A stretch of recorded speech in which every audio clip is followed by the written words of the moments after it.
నమస్కారం ఘంటారావానికి స్వాగతం. ముందుగా ప్రధానాంశాలు. టర్కీ గ్రీస్ ను కుదిపేసిన భారీ భూకంపం. 21కి చేరిన మృతుల సంఖ్య, శిథిలాల కింద వందల మంది. ఉక్కు మనిషి వల్లభాయ్కు ప్రధాని నివాళులు.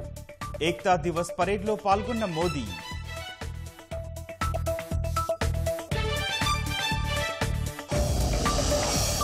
చెలో గుంటూరు జైలును అడ్డుకుంటున్న పోలీసులు. తెదేపా ఐకాస నేతల గృహ నిర్బంధం, నోటీసులు.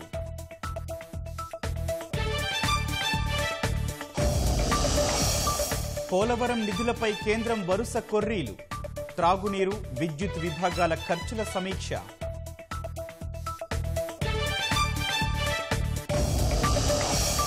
చైనా రహస్య ఆపరేషన్ను ఛేదించిన అమెరికా. అంతర్జాతీయ ఒప్పందాలను ఉల్లంఘిస్తోందని ఆరోపణ.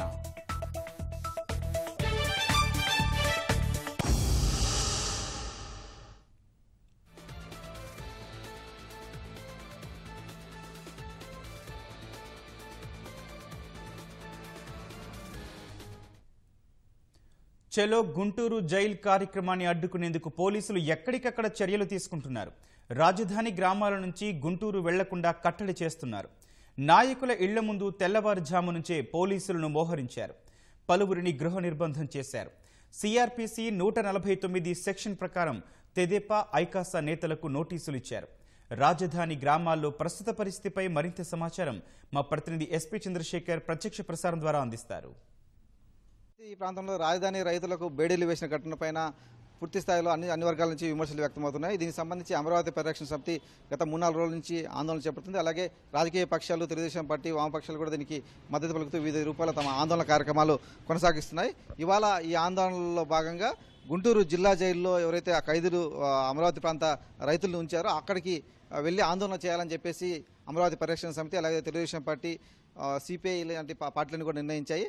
ఈ నేపథ్యంలో పోలీసులు ముందుగానే అప్రమత్తై 149 సెక్షన్ ప్రకారం అందరికీ కూడా ముందస్తు నోటీసులు ఇచ్చి ఎక్కడికక్కడ నాయకులందరినీ కూడా గృహ నిర్బంధాలు చేశారు. మనం ప్రస్తుతం తెలుగుదేశం పార్టీ పొలిట్ బ్యూరో సభ్యులు నక్కానంద్ బాబు నివాసం వద్ద ఉన్నాం. ఇక్కడ కూడా పోలీసులు తెల్లవారుజాము నుంచి వచ్చి ఆయన ఇంట్లోంచి బయటకు వెళ్లకుండా అడ్డుకున్నారు. ఆయనతో మాట్లాడదాం. పోలీసుల వైఖరి కావచ్చు, ప్రభుత్వ వైఖరి ఆయన ఏమంటారు? సరే, ఎలా చూడాలి పోలీసులు అలాగే ప్రభుత్వ వైఖరి? ఇప్పుడు ముందుగానే హౌస్ అరెస్టులు చేయడం కూడా తప్పు మీద తప్పు చేస్తా ఉన్నారు. తప్పుని నిస్సిగ్గుగా సమర్థించుకుంటా ఉన్నారు. ఎందుకంటే అనేక సంఘటనలు, ఒక సంఘటన కాదు. ఇవాళ పోలీసు వారు వాళ్ళకి వాళ్ళుగా చేస్తున్నారా, ప్రభుత్వ ఆలోచనలకు అనుగుణంగా వ్యవహరిస్తున్నారనేది ఇక్కడ చూడాలి. ఎందుకంటే అంత అత్యుత్సాహం ప్రదర్శించాల్సిన అవసరం పోలీస్ డిపార్ట్మెంట్కి ఉందని నేను అనుకోవట్లా. అరెస్టు చేసింది రైతుల్ని. రైతుల్లో కూడా ప్రత్యేకంగా దళితులు. వాళ్ళు దళితుల మీద, దళితుల యొక్క రక్షణ కోసం తీసుకొచ్చుకున్నటువంటి చట్టం PaO act, prevention of atrocity act అనేది దళితుల యొక్క రక్షణ కోసం తెచ్చుకున్నటువంటి యాక్ట్ని వాళ్ళ మీద ప్రయోగించడం ఒక విచిత్రమైన పరిస్థితి ఆంధ్రప్రదేశ్లో కనపడతా ఉంది. ఇది దేశమంతా చెప్పాలి. ఇది ఒక ఆంధ్ర రాష్ట్రంతో వదిలిపెట్టకూడదు. దేశమంతా అసలు ఇక్కడ ఏం చేస్తున్నారనేది దేశ ప్రజలందరూ కూడా తెలియజెప్పాల్సిన అవసరం ఉంది. జాతీయ స్థాయిలో ఈ అంశాన్ని తీసుకెళ్లాల్సిన అవసరం ఉంది. ఈపూరు రవి అనే అతను కంప్లైనెంట్, ఈపూరు సుబ్బారావు, ఈపూరు శామ్యాలు, ఇట్లాంటి పేర్లు మొత్తం వాళ్ళ దాయాదులనే పెట్టారు ఈ కేసుల్లో.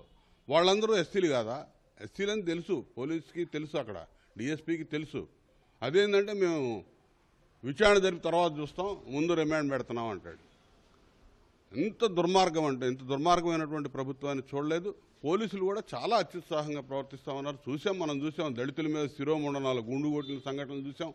చీరాల్లో మాస్క్ పెట్టుకోలేదని కిరణ్ అనే యువకుడిని ఏ విధంగా కొట్టి చంపారో చూసాం. అదేవిధంగా గురజాల్లో విక్రమ్ అనే యువకుడిని హైదరాబాద్లో పనిచేసుకుంటున్నామని పిలిచి వాళ్ళ ప్రత్యర్థులకి ఏ విధంగా అప్పచెప్పారో చూసాం, చంపించేశారు. ఇటువంటి సంఘటనలు కోకొల్లలు ఈ రాష్ట్రంలో ఎందుకు జరుగుతూ ఉన్నాయి. మేము కూడా రూలింగ్ చేసాం, 1.5 సంవత్సరాల క్రితం మేమే అధికారంలో ఉన్నాం. మరి ఏ రోజు ఈ విధంగా పోలీసు వాళ్ళతో ఈ విధమైన పనులు ఎప్పుడు చేపించలే. మరి నిష్పక్షపాతంగా వ్యవహరించాం మేము. మరి ఈరోజు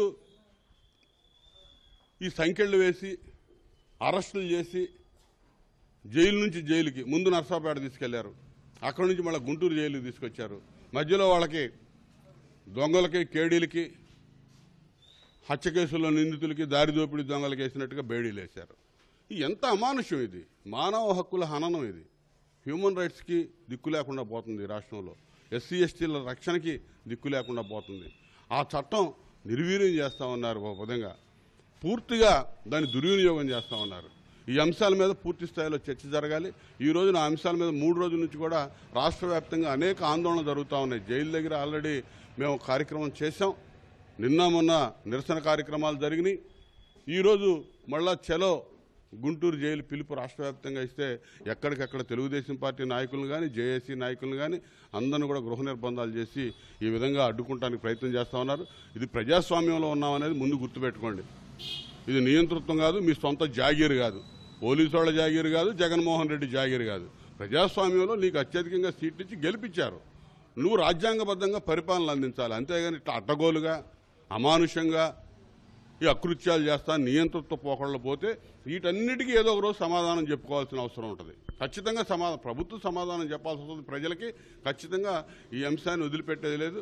ఖచ్చితంగా ఈ జాతీయ స్థాయిలో తీసుకెళ్తాం ఈ అంశాన్ని. ఎందుకంటే దళితుల మీద దళిత అట్రాసిటీ కేసు పెట్టడం అనేది విచిత్రంగా చూస్తూ ఉన్నాం. ఈ రాష్ట్రంలోనే చూస్తూ ఉన్నాం. ఈయన చూసి చాలా నేర్చుకోవాలి. మిగతా దేశాలు కూడా మిగతా రాష్ట్రాలు కూడా నేర్చుకుంటాం బహుశా. అందుకని చాలా ప్రమాదకరం ఇది.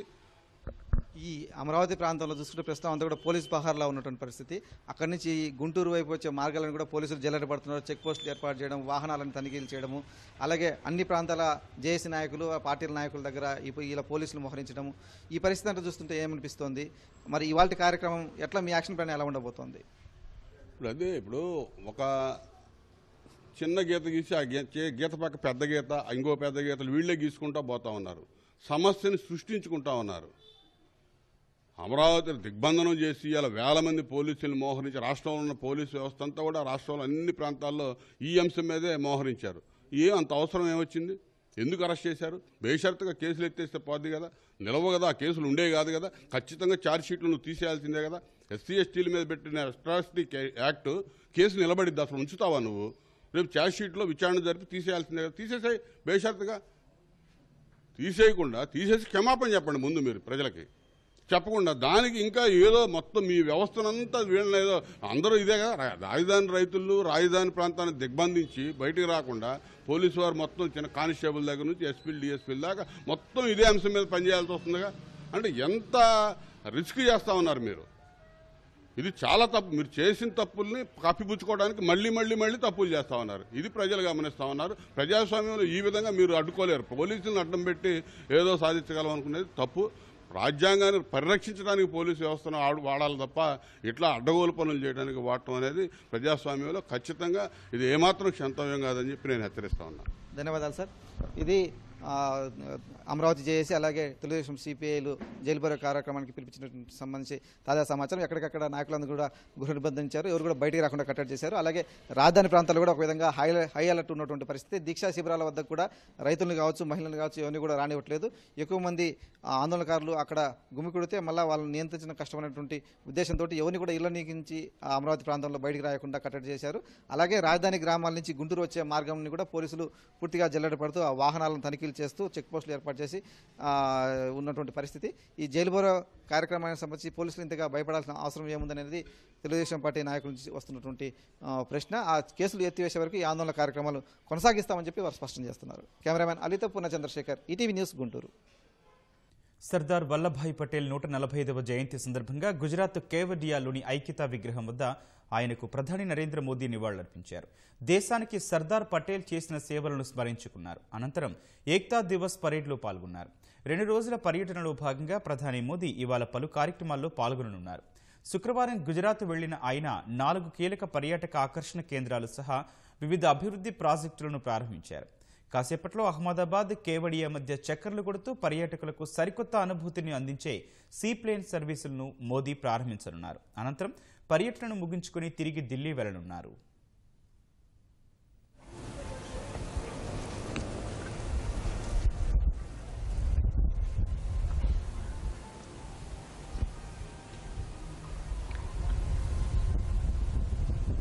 कोरोना महामारी के समय हम सब ने अभी लौह पुरुष सरदार वल्लभ भाई पटेल की दूरदृष्टि से भरी हुई वाणी प्रसाद के रूप में प्राप्त की। मेरी बात बताने से पहले मैं आप सबसे भारत माता की जय का जयघोष कराऊंगा और आप सबसे मेरा आग्रह है, यूनिफॉर्म वाले सभी जवानों से भी आग्रह है और दूर दूर पहाड़ियों पर बैठे मेरे आदिवासी भाइयों बहनों को भी मेरा आग्रह है कि एक हाथ ऊपर करके पूरी ताकत से सरदार साहब का स्मरण करते हुए हम भारत माता की जय का घोष करेंगे। मैं 3 बार करवाऊंगा। पुलिस बेड़े के वीर बेटे बेटियों के नाम भारत माता की। कोरोना के समय में सेवारत कोरोना वॉरियर्स के नाम भारत माता की। आत्मनिर्भरता के संकल्प को सिद्ध करने में जुटे कोटि कोटि लोगों के नाम भारत माता की।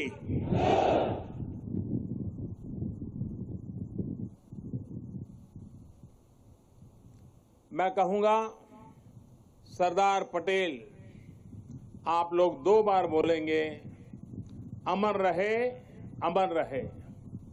सरदार पटेल, सरदार पटेल, सरदार पटेल। सभी देशवासियों को सरदार वल्लभ भाई पटेल की जन्म जयंती की बहुत बहुत शुभकामनाएं। देश की सैकड़ों रियासतों को, राजे रजवाड़ों को एक करके देश की विविधता को आजाद भारत की शक्ति बनाकर सरदार पटेल ने हिंदुस्तान को वर्तमान स्वरूप दिया। 2014 में हम सभी ने उनके जन्मदिन को भारत की एकता के पर्व के रूप में मनाने की शुरुआत की थी। इन 6 वर्षों में देश ने गांवों से लेकर महानगरों तक, पूरब से पश्चिम तक, कश्मीर से कन्याकुमारी तक सभी ने एक भारत श्रेष्ठ भारत के संकल्प को पूरा करने का प्रयास किया है। आज एक बार फिर यह देश मां भारती के महान सपूत को, देश के लौह पुरुष को श्रद्धा सुमन समर्पित कर रहा है।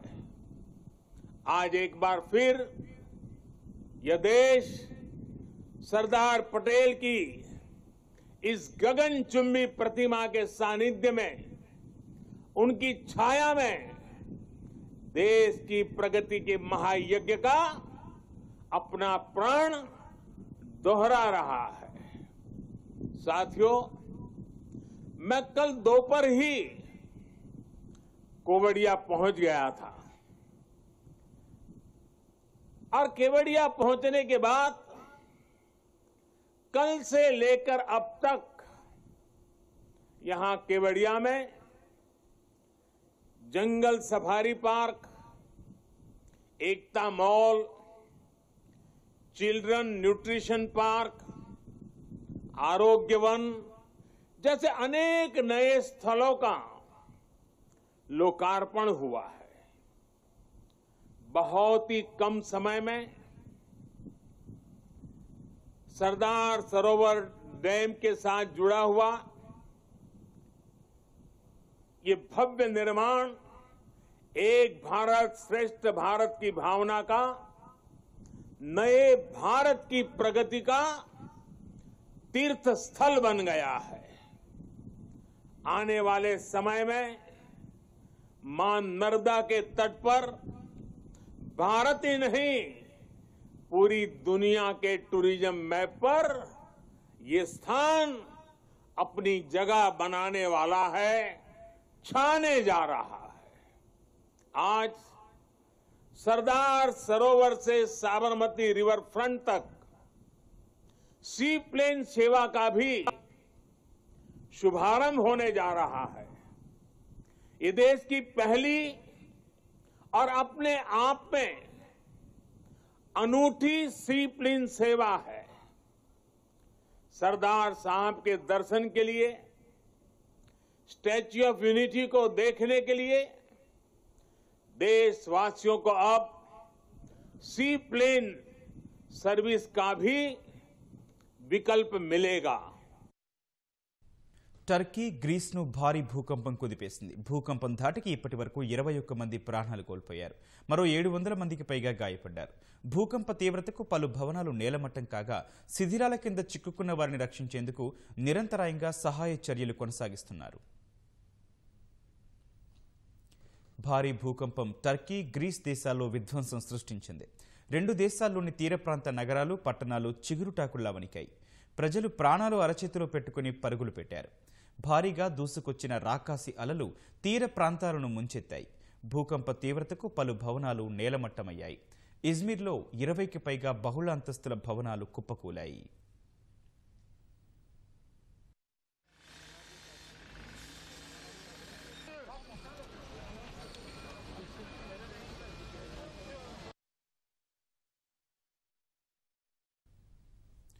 టర్కీ పశ్చిమ తీరం, గ్రీస్ ద్వీపం సామోస్ల మధ్య ఏజియన్ సముద్రంలో భూకంప కేంద్రాన్ని గుర్తించారు.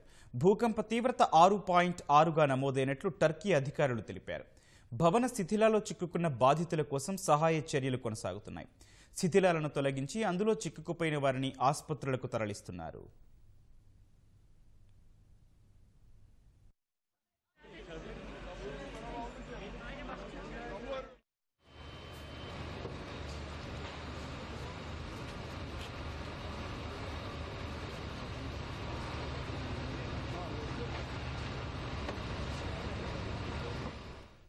సామోస్ ఏజియన్ సముద్రంలో చిన్నపాటి సునామీ ఏర్పడింది. ఇజ్మిర్లో సముద్రపు నీరు తీర ప్రాంతంలోకి చొచ్చుకొచ్చింది. ఇజ్మిర్ ప్రావిన్స్లోని బరాక్లీ నగరంలో భూకంపం భయానక వాతావరణాన్ని సృష్టించింది. ప్రకంపనల ధాటికి ఓ భవనంలోని చిన్నారులు భయపడుతున్న దృశ్యాలు విడుదలయ్యాయి. భూకంప సమయంలో ఇంట్లోని వస్తువులు కదులుతుండగా చిన్నారులు రోదించడాన్ని ఓ మహిళ రికార్డు చేశారు.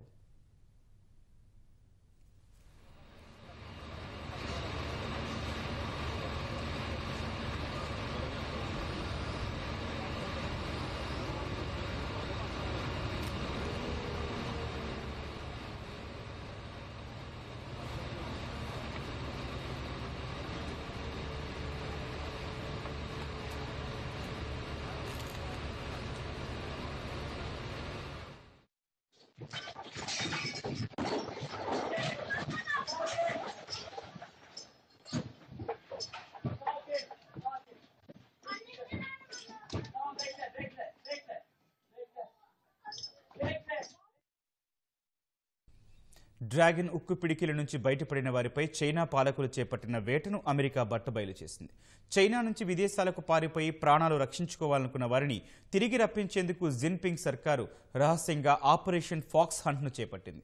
అమెరికాలో ఈ రహస్య ఆపరేషన్ నిర్వహిస్తున్న చైనా ఏజెంట్లను డిపార్ట్మెంట్ ఆఫ్ జస్టిస్, ఎఫ్బీఐలు అదుపులోకి తీసుకున్నాయి. ఈ ఆపరేషన్ ద్వారా అంతర్జాతీయంగా నేరగాళ్ల అప్పగింతపై ఉన్న ఒప్పందాలను డ్రాగన్ యథేచ్ఛగా ఉల్లంఘిస్తోందని అమెరికా ఆరోపిస్తోంది.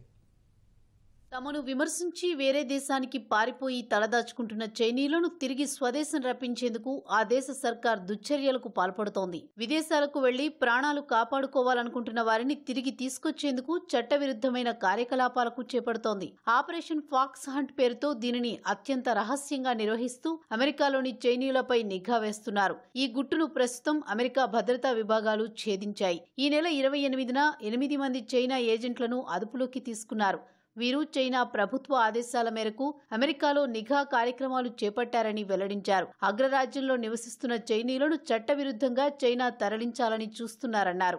ఈ ఆపరేషన్ ద్వారా చైనా అమెరికా రహస్యాలను తెలుసుకునేందుకు ప్రయత్నిస్తోందని అమెరికా యంత్రాంగం ఆరోపిస్తోంది. ఫాక్స్ అండ్ బాధితులు FBIని ఆశ్రయిస్తున్నారని ఆ సంస్థ డైరెక్టర్ క్రిస్టోఫర్ వ్రే అన్నారు. Fox Hunt is a sweeping bid by General Secretary Xi and the Chinese Communist Party to target Chinese nationals here in the United States and across the world who are viewed as threats to the regime.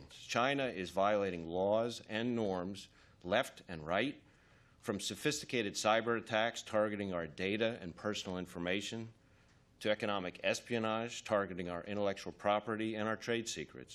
And they're using that information to gain influence on the world stage, to gain economic and political power.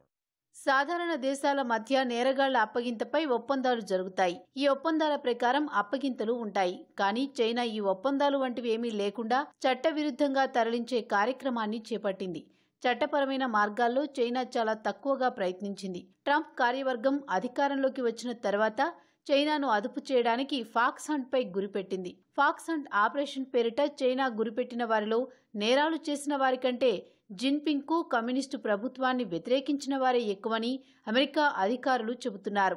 Many instances, the hunted are opponents of Communist Party Chairman Xi, political rivals, dissidents, critics. And in either event, the operation is a clear violation of the rule of law and international norms. Without coordination with our government, China's repatriation squads enter the sovereign territory of the United States, surveil and locate the alleged fugitives, and deploy intimidation and other tactics to force them back into China, where they would face certain imprisonment or worse following illegitimate trials. For those charged in China and others engaged in this type of conduct, our message is clear: stay out. Your behavior is not welcome here. తమ దేశం నుంచి పారిపోయిన నేరగాళ్లను రప్పించేందుకు 2014లో Jinping ప్రభుత్వం అత్యంత రహస్యంగా operation pox hunt చేపట్టింది. 2015 నాటికి 800 మంది అవినీతిపరులైన అధికారులను పట్టుకొచ్చినట్లు అక్కడ మీడియా గొప్పగా చెప్పుకుంది. పారిపోయిన వారి కుటుంబ సభ్యులకు హాని చేస్తామని బెదిరించి కొన్ని సందర్భాల్లో విదేశాల్లో కిడ్నాపులు సైతం చేసి వారిని చైనాకు తరలించారు. పోలవరం ప్రాజెక్టు కట్టుబడికే తప్ప పునరావాసంతో సంబంధం లేదని ఇటీవలే బాంబు పేల్చిన కేంద్రం మరిన్ని నిధుల కోతకు సిద్ధమైంది. ప్రాజెక్టులో భాగంగా తాగునీటి సరఫరాతో పాటు విద్యుత్ కేంద్రం నిర్మాణానికి నిధులివ్వకూడదని నిర్ణయించింది. ఆ మేరకు మొత్తం వ్యయంలో కోత పెట్టాలని కేంద్ర జలశక్తి శాఖ నిర్ణయించింది. పోలవరం జాతీయ ప్రాజెక్టుకు కేంద్ర ప్రభుత్వం కొర్రీల మీద కొర్రీలేస్తోంది. ప్రాజెక్టు అంచనా వ్యయంలో ఇప్పటికే కోత పెట్టిందని ఆందోళన చెందుతుంటే ఇప్పుడు మరింత తగ్గించే నిర్ణయం ఒకటి తెరపైకి వచ్చింది. పోలవరం ప్రాజెక్టులో తాజా లెక్కల ప్రకారం తాగునీటి విభాగానికి విద్యుత్ కేంద్రం నిర్మాణానికి నిధులు ఇవ్వబోమని కేంద్రం తేల్చి చెప్పింది. ఆ మేరకు కోత పెట్టి 2014 ఏప్రిల్ 1 నాటికి ఉన్న ధరల ప్రకారం అంచనాలు లెక్కించి ఆ మొత్తమే ఇస్తామని తేల్చింది. ఒకవేళ ఇప్పటికే తాగునీటి సరఫరా విద్యుత్ కేంద్రం పనులకు నిధులు ఇచ్చి ఉంటే ఇకపై చెల్లించబోయే బిల్లుల నుంచి ఆ మొత్తాన్ని మినహాయించాలంటూ కేంద్ర జలశక్తి శాఖ ఉన్నతాధికారి అనూప్ శ్రీవాస్తవ తాజాగా ఒక లేఖ పంపినట్లు తెలిసింది. ఆంధ్రప్రదేశ్ జలవనరుల శాఖ వర్గాలు ఈ విషయాలు వెల్లడించాయి. పోలవరం ప్రాజెక్టుపై రాష్ట్ర ప్రభుత్వం ఖర్చు చేసిన సొమ్మును కేంద్రం తిరిగి చెల్లించాల్సి ఉంది. ఇప్పటికే 2234 కోట్లు బకాయిలుండగా సంబంధిత దస్త్రం అన్ని స్థాయిల్లో తనిఖీ పూర్తయి కేంద్ర ఆర్థిక శాఖకు చేరింది. అయితే ఆర్థిక శాఖ కొన్ని షరతులు విధించడం ఆందోళన రేకెత్తిస్తోంది. పోలవరం ప్రాజెక్టుకు 2014 ఏప్రిల్ నాటి ధరలు, క్వాంటిటీల ప్రకారం 20,398.61 కోట్లకు DPR-2 ఖరారు చేసినట్లు ఆర్థిక శాఖ పేర్కొంది. 2017 మార్చి నాటి కేంద్ర మంత్రిమండలి నోట్ ప్రకారమే ఈ నిర్ణయం తీసుకున్నట్లు స్పష్టం చేసింది. ఆ లెక్కలే ఆమోదించి పంపాలని పోలవరం అథారిటీకి సూచించింది. ఇక పోలవరం ప్రాజెక్టుకు కేవలం 7,053 కోట్లు మాత్రమే ఇవ్వాలని కేంద్ర ఆర్థిక శాఖ తేల్చి చెప్పింది. తాజాగా జలశక్తి శాఖ రాసిన లేఖ ప్రకారం ఆ మొత్తము వచ్చే అవకాశం లేదా అనే సందిగ్ధం ఏర్పడింది. పోలవరాన్ని జాతీయ ప్రాజెక్టుగా ప్రకటించడానికి ముందు 4,730 కోట్లు వెచ్చించగా ఆ నిధులను ఇవ్వబోమని ఇప్పటికే స్పష్టం చేసింది. జాతీయ ప్రాజెక్టుగా ప్రకటించిన తర్వాత ఇంతవరకు రాష్ట్రానికి 8,614 కోట్లను కేంద్రం చెల్లించింది. ఆ నిధులను ఏ విభాగాల కింద చెల్లించారో పోలవరం అథారిటీ ఇప్పుడు మళ్లీ పరిశీలించాలి. అందులో ఒకవేళ తాగునీటి విభాగం విద్యుత్ కేంద్రం పనుల కింద చెల్లింపులు జరిగాయని గుర్తిస్తే అలా చెల్లించిన మొత్తాన్ని ఇకపై కేంద్రం ఇచ్చే బిల్లుల్లో మినహాయించుకోనుంది. రైతులకు ఉచిత విద్యుత్ పథకం వైఎస్ఆర్ మానసపుత్రిక అని కాంగ్రెస్ పార్టీ కార్యనిర్వాహక అధ్యక్షుడు తులసిరెడ్డి అన్నారు. ముఖ్యమంత్రి జగన్ ఈ పథకాన్ని ఆపాలని చూస్తే షాక్ కొట్టక తప్పదన్నారు. కేంద్రం రాష్ట్రం తీసుకొచ్చిన బిల్లులను ఉపసంహరించుకోవాలంటూ అనంతపురం జిల్లా సింగనమల మండలం నాయనపల్లి క్రాస్ వద్ద కాంగ్రెస్ ఆధ్వర్యంలో సంతకాల సేకరణ చేపట్టారు. మీటర్ల తొలగింపుపై నిర్ణయం తీసుకోకపోతే రాష్ట్ర వ్యాప్తంగా నిరసనలు చేపడతామని తులసిరెడ్డి అన్నారు. జగన్మోహన్ రెడ్డి గారి ప్రభుత్వం ఈ 16 నెలల్లో అనేక రైతు వ్యతిరేక విధానాలు అవలంబించడం జరిగింది. ఇది చాలక ఇప్పుడు జగన్మోహన్ రెడ్డి ఉచిత విద్యుత్ వ్యవసాయ రంగానికి ఉచిత విద్యుత్ సరఫరా పథకానికి పంగనామాలు పెట్టడానికి తయారైనాడు. వ్యవసాయ పంపు సెట్లకు మీటర్లు బిగించడం అంటే రైతుల మెడలకు ఉరితాళ్లు బిగించడమే. మీటర్లు బిగించడం అంటే ఉచిత విద్యుత్ సరఫరా పథకాన్ని ఎత్తివేయడమే. ఇది మీ నాయనగారు సంతకం చేసినటువంటి ఫైలు. ఇది కాంగ్రెస్ పార్టీ మానస పథకం. దీని గన మీరు తగిలితే మీకు వచ్చేసి షాక్ కొట్టక తప్పదు. రైతుల కోపాగ్నిలో మీ పార్టీ మాడి మసైపోతుంది.